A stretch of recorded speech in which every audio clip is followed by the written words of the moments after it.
안녕하세요. 반갑습니다. 별마음에 공부합시다의 별마음입니다. 또 오랜만에 찾아왔어요. 오늘은 청소년 상담사 1급의 정책과 법에서 청소년 안전망 부분에 대해서 알아보려고 합니다. 예전에는 CYS 넷이라고 불렀었는데, 이제 그게 청소년 안전망이라는 용어로 통일이 된 것 같아요. 그래서 청소년 안전망하고 이제 그 전에 그 단어가 동일어는 아니고 통합지원 체계가 동일어는 아니지만 청소년 안전망으로 쓰이고 있으니 참고하시고 우리 면접 준비 해보면 좋을 것 같습니다. 넘어가겠습니다. 자, 청소년 안전망의 정의를 먼저 볼게요. 정의는 지역사회 시민들과 기관 단체가 서로 주체가 되어 위기 청소년을 발견, 구조하고 치료하는 데 참여함으로써 지역사회 청소년들이 건강한 민주시민으로 성장하도록 지원하기 위한 협력 연계망입니다. 그래서 청소년 안전망 하면 우리가 떠올리는 게 위기 청소년을 발견, 구조하고 하는 게 지역사회와 기관 단체가 서로 주체가 된다. 네, 그래서 협력 연계망입니다. 법적인 근거는 청소년 복지지원법 제9조와 동법 시행령 제4조 있습니다. 그래서 청소년 복지지원법에 근거했다는 거 알아두시면 좋고요. 운영의 주체는 단체고 수행기관은 청소년 상담 복지센터입니다. 청소년 상담 복지센터는 보통 지역별로 다 있죠. 네, 그래서 예산은 지방자치단체와 5대5로 운영되고 있고, 만 9세부터 24세 청소년이 이용할 수 있습니다. 우리가 헷갈리면 안 되는 게, 뭐, 이제 우리 술이나 담배 같이 또는 뭐 투표권 같은 거는 만 19세, 만 20세가 이제 그런, 성인과 성인이 아닌 미성년의 이제 구분을 짓는데요. 청소년 복지지원법 또는 청소년 기본법 같은 청소년과 관련된 법률에서는 청소년을 만 9세부터 20세까지 정의하고 있습니다. 그래서 청소년 안전망은 그 서비스 전달 과정이 이렇게 통합 시스템이기 때문에 이렇게 통째로 어떻게 보면 일원화된 시스템이라고 볼 수 있어요. 예전에는 이런 게 막 다 흩어져 있었거든요. 근데 제가 이번에 청소년 상담사 1급 그 정책 공부를 하면서 본 게 모든 게 이게 단일화되고 있는 것 같아요. 그래서 대부분 지금 청소년과 관련된 거는 청소년 1388이라는 홈페이지에서 다 이루어지고 있고, 그 안에 중심에 청소년 안전망이 있습니다. 그래서 처음에 하는 거는 대상자를 발굴해요. 아까 위기 청소년이잖아요. 청소년인 대상자를 발굴하는데 거기 들어가는 위기 청소년이란 뭐 가출, 비행, 학업 부적응, 심리 부적응 같은 친구들을 발굴하고 그때 이제 접수 면접이 들어가는 경우요. 이때 시와 도의 차원에서는 긴급 구조나 일시 보호의 작업도 들어갑니다.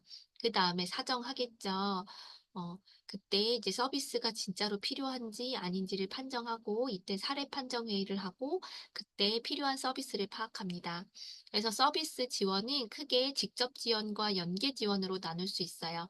직접 지원은 여기 나와 있는 것처럼 상담 교육 또는 연계 지원, 일시보호, 쉼터 같은 데서 일시보호 등을 할 수 있고 연계 지원은 일시보호를 한 다음에 연계 지원, 쉼터로, 이제 장기적으로 할 때는 연계 지원으로 쉼터나 뭐 필요하면 의료, 관련된, 이제 국가기관 의료, 뭐 보건소와 같은 의료, 또는 정신건강복지센터와 같은 의료, 그다음 법률, 지정된 변호사, 그다음에 자립을 위한 어떤 시스템적인 도움들을 연계 지원합니다. 그리고 서비스 지원 이후에는 종결합니다. 대상자의 변화도를 확인해서 서비스 종결을 하고요. 심의위원회는 반기별로 1회 이루어지고 이때 필수 연계 기관의 장과 1388 지원단장, 그다음에 실무위원회는 반기별 위에 청소년 상담센터 주관하고 구성은 필수 연계 기관의 장과 1388 지원단 등으로 이루어져 있고요. 우리가 시험 문제에서 되게 많이 나오는 게 청소년 안전망의 필수 연계 기관은 무엇인가요? 막 이렇게 나오는데 주체는 청소년 상담 복지센터고, 그 다음에 필수적으로 연계기관가 된다고 했었죠. 경찰, 지자체 고용센터, 그 다음에 지자체 교육청, 쉼터가 있습니다. 다시 한번 얘기해 볼게요.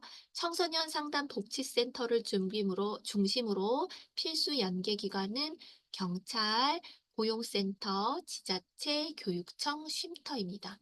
다시 한번 경찰, 고용센터, 지자체, 교육청, 쉼터입니다. 넘어가 보겠습니다. 아까 청소년 안전망 다시 정의로 가볼게요. 정의 보면 지역사회 시민들과 기관 단체가 서로 주체가 돼요. 그러니까 공공기관인 청소년 상담 복지센터를 중심으로 다른 공공기관인 뭐 경찰과 교육청, 고용센터, 지자체 이런 뭐들이 함께 하긴 하지만 지역사회 구성원들도 여기 안에 포함된단 말이에요. 그게 누가 있냐? 그래서 민간지원 서비스망이라고 해서 1388 청소년 지원담과 발견하고 그런 위기 청소년을 발견하는 것은 택시연합이랑 PC방, 찜질방 등에서 발견합니다.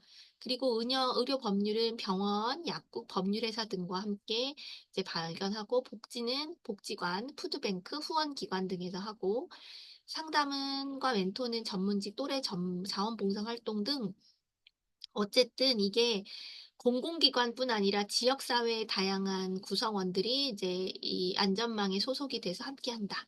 이렇게 볼 수 있습니다. 그러면 우리 구체적으로 청소년 안전망 서비스의 전달 체계, 위기 청소년들이 아까 되게 여러 가지로 구분됐잖아요. 그 사람들에게 하고 있는 정책들은 뭐가 있는지 한번 알아볼게요. 여기 가정박 청소년, 가정박은 가정에서 아동학대 등이나 하여튼 돌봄을 받지 못하는 친구들을 가정박 청소년이라고 하는데, 가정박 청소년은 청소년 쉼터를 이용할 수 있습니다. 가출한 청소년들 같은 거겠죠. 그래서 이때 청소년 쉼터에서는 의식주를 지원해주고 가정과 사회로의 복귀를 지원하는 역할을 합니다. 그리고 학교 밖 청소년, 이제 가정 밖 청소년은 예를 들면 학교를 다니지만 집이 없는 아이들일 수도 있고 학교 밖 청소년은 학교를 다니지 않는. 그럼 예를 들면 학교 밖 청소년은 가정 밖 청소년이기도 하면서 학교 밖 청소년일 수도 있는 거예요. 학교를 자퇴했는데 집에서 돌봄받지 못해서 가출을 했어. 그러면 이 학생은 가정 밖 청소년이면서 학교 밖 청소년이겠죠. 그때는 청소년 쉼터에서의 지원도 받을 수 있지만 학교 밖 청소년 지원센터 꿈드림이라는 곳에서도 지원받을 수 있습니다. 이 학교 밖 청소년 지원센터 꿈드림 센터에서는 진로나 학업을 이어갈 수 있도록 뭐 검정고시 등을 지원하고 그다음에 이후에는 취업을 지원하는 시스템도 마련되어 있습니다.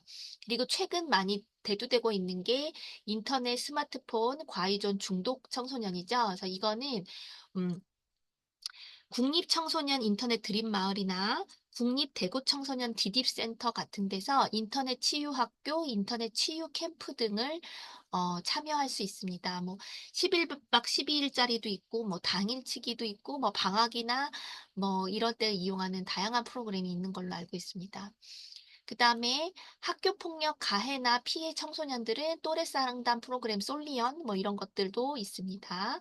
그다음에 경제적으로 지원이 필요한 청소년들은 청소년 특별 지원이라는 체계도 있습니다. 이거는 이제 학비나 생활비 등 또는 뭐 그런 것들을 청소년들은 지원하는 프로그램이 있고요.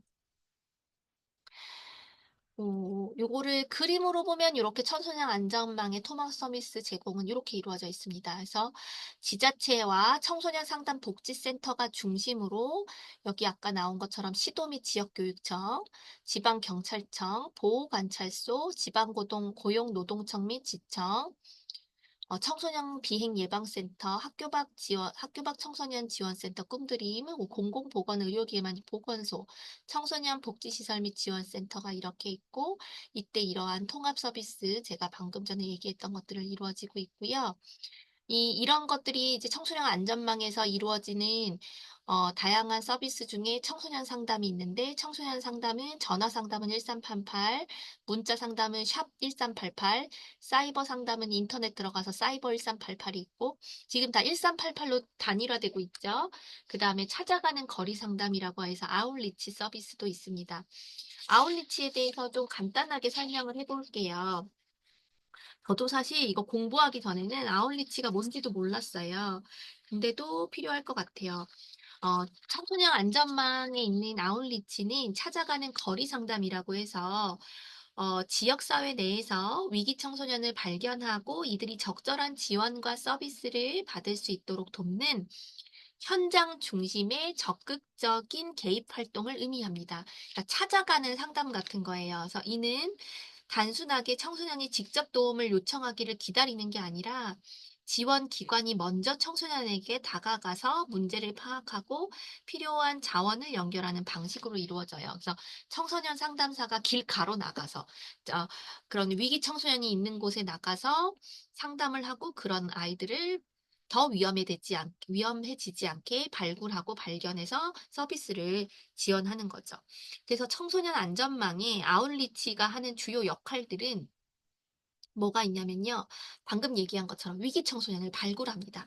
이게 가장 큰 역할이에요. 그래서 학업이 중단됐거나 가출했거나 뭐 아동 학대가 폭력에 노출되거나 또는 중독을 하거나 비행 또는 자살 위험이 있는 이런 다양한 어려움이 있는 위기 청소년들을 발견한다. 네. 그리고 두 번째, 발견했으면 그다음 뭐 해야 돼요? 즉각적으로 지원해야 돼요. 그래서 현장에서 청소년의 신체적, 정신적 안정을 이렇게 도와주고 필요한 긴급 지원, 예를 들면 의료적인 지원이 있을 수 있고 거주적인 지원이 있을 수도 있고 보호가 될 수도 있고 상담이 필요할 수도 있겠죠. 그런 것들을 제공합니다. 세 번째는 아까 관련된 서비스 연계 및 지원입니다. 청소년이 지역사회에서 적절한 서비스를 받을 수 있도록 관련 기관 또는 여기 아까 필수 연계기관 있었죠? 학교, 경찰, 복지센터, 상담소, 또 쉼터, 뭐, 디딤센터 아니면 뭐 그런 데들 다양한 센터들과 연결해서 음, 사회로의 사회로 복귀를 잘 할 수 있도록 지원해주는 역할을 합니다. 그리고 네 번째는 어쨌든 청소년의 특징 중에 하나가 비자 발성이 되게 크잖아요. 그래서 라포를 형성하는 게 되게 좋아요. 그래서 신뢰 관계 형성입니다. 어, 지속적으로 지원해주는 게 좋잖아요. 그래서 청소년과의 관계를 구축하기 위해서 장기적인 지원 서비스를 위한 기반을 마련합니다. 그리고 아웃리치가 무조건 찾아가는 거리 상담이라고 해서 이제 위기에 있는 학생들을 발굴하고 뭐 지원하고 연계하고 이런 것도 중요하지만 예방적 차원으로 캠페인 같은 거를 할 수도 있습니다. 그래서 문제 상황이 심각해지기 전에 개입해서 청소년의 안전을 보호하고 위험을 감소시키는 것도 필요합니다. 자, 여기까지 제가 이제 오늘 정리한 건데 이게 실질적으로는 어, 어떻게 구성이 돼 있는지 제가 저는 항상 이런 정책이나 뭐 이런 것들을 볼 때 국가 사이트를 찾아갑니다. 거기만큼 정확한 곳이 없어요. 지금 잘 보이시나요? 자, 이게 이제 어디냐면 여성가족부 홈페이지예요. 저희 청소년 상담사라는 자격증 자체를 관할하는 데가 청소년 상담복지개발원이고 그건 위탁한 거고 그거에 이제 관할은 여성가족부잖아요. 그래서 여성가족부 홈페이지에 들어가면 여기 정책 정보에 청소년과 관련된 쭉 프로그램이 있어요. 그래서 청소년 체험활동, 청소년 유해환경 개선, 청소년 참여활동, 청소년 방과후 아카데미, 청소년증 발급, 이제 여기까지는 우리가 청소년 기본법과 청소년 활동진흥법, 그다음에 청소년 유해 보호법 뭐 이런 데 있는 내용들이고 이제 여기서부터 우리가 지원할 수 있는 게 뭐가 있는 게 보는 거죠. 여기 보면 위기 청소년 상담 및 복지 지원 운영이라고 했는데 그게 바로 청소년 안전망이에요. 그래서 청소년 안전망 아까 제가 말씀드린 거 있죠? 발견하고 개입하고 서비스 제공을 연계하더라. 그래서 그걸 할 수 있는 거는 청소년 상담 전화 1388, 경찰서 청소년 지원당에 의해서 얘네들을 발굴하고 그다음에 인테이크 개입합니다. 그래서 일단 긴급 구조에서 일시보조 한 다음에 사례 판정 회의를 통해서 심리 검사를 하고 진짜 얘한테 필요한 위기 청소년들에게 필요한 서비스가 뭐지? 한 다음에 다양한 서비스를 제공하고 연계합니다. 그래서 상담과 정서적 지지는 청소 전문 상담자나 또는 청소년 동반자가 청소년 상담 복지센터 등을 통해서 개입할 수 있고, 특별 지원을 통해서 경제적 지원을 하고요. 또 의료나 법률 자립 지원 제공들을 통해서 도와줍니다. 그다음에 시설 보호, 쉼터나 또는 일시 보호 시설, 임시 보호 시설, 양육 시설을 연계하기도 하죠. 그다음에 우리가 또 청소년과 관련된 정책으로는 정소행동장애 청소년 지원이고, 제가 아까 왜 인터넷 중독할 때 개입할 수 있는 거 있다고 했잖아요. 그래서 국립중앙청소년 디딤센터에서 이런 디딤 과정, 오름 과정, 힐링 캠프 같은 거 있고, 국립대구 청소년 디딤센터에서는 똑같이 디딤 과정, 오름 과정, 인터넷 치유. 약간 느낌이 다르죠? 힐링 캠프와 인터넷 치유. 그래도 디딤센터만 생각하시면 된다. 정서 행동장애 아이들은 여기에는 우울, 불안, 비행, 품행장애, 주의력 결핍, 과잉행동 장애 등 또는 인터넷 중독 뭐 이런 거를 어려움이잖아요. 그런 것들을 통해서 합니다. 제외 대상이 있어요. 특수교육 대상자인 발달장애나 지적장애나 이미 이거 프로그램을 이수한 사람들은 해당되지 않습니다. 이제 이건 좀 TMI이긴 한데, 이제 저는 원래 특수교사였고 특수교육을 전공했기 때문에 이런 부분을 잘 아는데, 미국에서는 ADHD 청소년도 특수교육 대상자예요. 그런데 한국에서는 ADHD만으로는 특수교육 대상자가 안 됩니다. 특수교육 대상자는 뭐라고 하냐면 흔히 말하는 장애 학생들이에요. 특별한 교육적인 요구가 필요한 학생들. 그런데 그 안에 ADHD는 들어가지 않고 이 정서행동장애 군으로 들어간다. 그래서 그냥 청소년 정책 안으로 들어갑니다. 장애인 복지지원법이나 특수교육진흥법에 들어가지 않고 청소년 기본법 안에 들어가서 이 정서행동장애 청소년 지원으로 들어갑니다. 그래서 디딤센터 잘 알아두시면 좋고, 또 이때는 이제 청소년 인터넷 스마트폰 과외 지원도 해보겠습니다. 이것도 되게 많아졌어요, 지원이. 자, 급격한 미디어 환경의 변화와 청소년의 매체 이용 증가로 인터넷, 스마트폰, 과의전 등 디지털 미디어 역긴으로부터 청소년을 보호하는 걸로, 이거는 과의전 위험군 청소년 대상으로 이루어지는데, 과의전 위험군 청소년은 어떻게 발견하지?가 청소년 미디어 이용 습관 진단 조사를 초1, 초4, 중1, 고1 대상으로 미디어 이용 습관 실태 조사를 뭐 K척도나 제가 알기로는 또 뭐가 K척도랑 S척도. 그러니까 K척도는 뭐냐면 청소년 인터넷 중독 자가진단 척도, S척도는 청소년 스마트폰 중독 자가진단 척도를 해요. 그래서 그것을 해서 과의전 위험 수준별로 청소년 상담이나 치유 특화 프로그램이나 의료기관 연계 서비스들을 하고 있고, 그러기 위해서는 치료비 지원을 하고 있습니다. 일반 계층은 40만 원, 저소득층은 최대 60만 원까지 하고, 웹 기반 미디어 사용 조절 프로그램 인스탑이라는 거 하래요. 저 이거 처음 알았어요. 이게 뭔가 했더니 여기 보이나요? 인스탑. 여기 있죠. 올바른 미디어 사용 인스탑. 이게 청소년 1388 홈페이지에 들어가면 있어요. 그래서 이 청소년용이나 부모 교육 하려면 이 프로그램을 온라인으로 하는 상담 프로그램인데, 이걸 하려면 회원가입을 해야 돼요. 근데 이런 것도 있더라. 우리 알아두면 좋겠죠? 그 다음에, 청소년 상담 복지센터 내에 그 중에 20개소에 청소년 상담복지센터 시도 17개고 시군구 20개에서 과의존 치유 전담 상담사 54명이 배치되어 있습니다. 그리고 그냥 미디어 중 말고 그걸 조금 더 좁혀가서 사이버 도박 위험군에게는 도박 문제 전문 기관인 한국 도박 문제 예방 치유원에서 상담 연계 서비스 지원하고 있고요. 어, 인터넷 스마트폰 기숙 치유 프로그램도 하고 있습니다. 그리고 상설적으로 치유 기관은 어, 국립청소년 인터넷 드림마을도 설립해서 하고 있고요. 그다음에 국립대구 청소년 디딤센터 에서도 인터넷 스마트폰 과의존 치유 캠프. 그러니까 여기 보면 국립대구 청소년 디딤센터, 여기도 국립청소년 대구 디딤센터. 그러니까 정서 행동장애 청소년 지원이랑 인터넷 청소년 인터넷 스마트폰 가이전도 다 인터넷 디딤 센터에서 한다고 보시면 됩니다. 이해 가셨죠? 그 다음에 이거는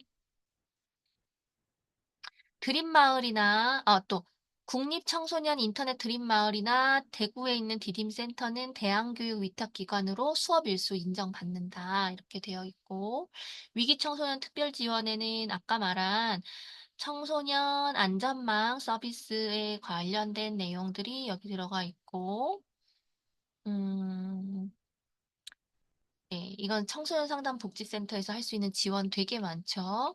생활 지원, 그러니까 위기 청소년 특별 지원 아까 얘기했었던 거 생활 지원, 건강 지원, 학업 지원, 자립 지원, 상담 지원, 법률 지원, 청소년 활동 지원, 기타 이런 게 이렇게 많이 지원 금액들이 있더라. 그리고 이거는 주민등록 관할 시군구 행정복지센터나 복지로 누리집에서 하면 되고요. 학교 밖 청소년 지원은 아까도 좀 했었는데, 여기 이렇게 상담, 학업, 취업, 건강, 자립 이렇게 도와줄 수 있고, 이거는 꿈드림 센터에서 학교 밖 청소년 지원센터 확인하면 거기서 받을 수 있고요.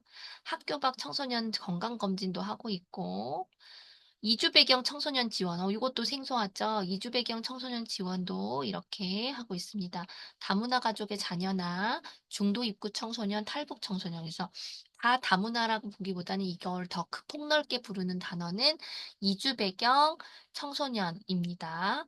그리고 이거는 다문화 가족 지원법에 의해서 하고 있는 거고, 교육 지원, 심리 정서 지원, 청소년 다문화 감수성 증진 프로그램 운영, 이주 배경 청소년 지원 인력 양성들을 하고 있고, 이거는 이주 배경 청소년 지원 재단이 있습니다. 거기서 좀 활용할 수 있을 것 같아요.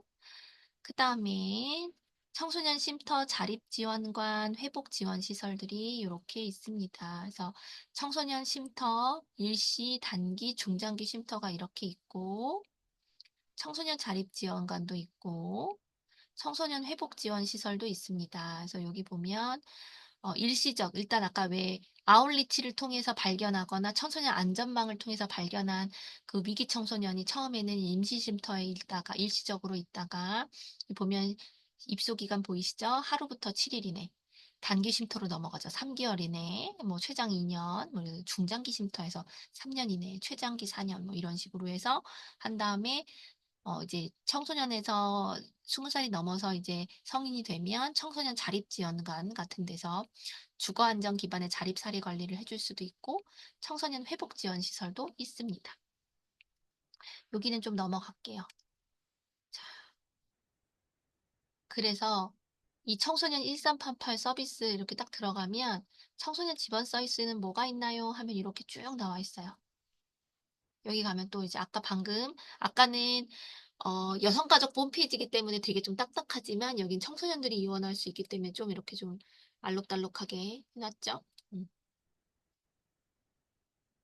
방금 제가 얘기한 게 다 들어가 있습니다. 한번 쭉 보시면 도움이 될 것 같습니다. 네. 오늘은 여기까지 청소년 안전망과 관련된 다양한 청소년 정책, 위기 청소년에게 할 수 있는 정책들에 대해서 알아봤습니다. 음, 저도 이렇게 지금 막 얘기하지만 막상 면접장에 가면 얼마큼 잘할지 모르겠어요. 선생님들도 이 유튜브 보시면서 한번 입으로 중얼중얼 해보시면 좋을 것 같아요. 자, 오늘도 공부하시느라 수고 많으셨습니다. 또 만나요. 수고 많으셨습니다.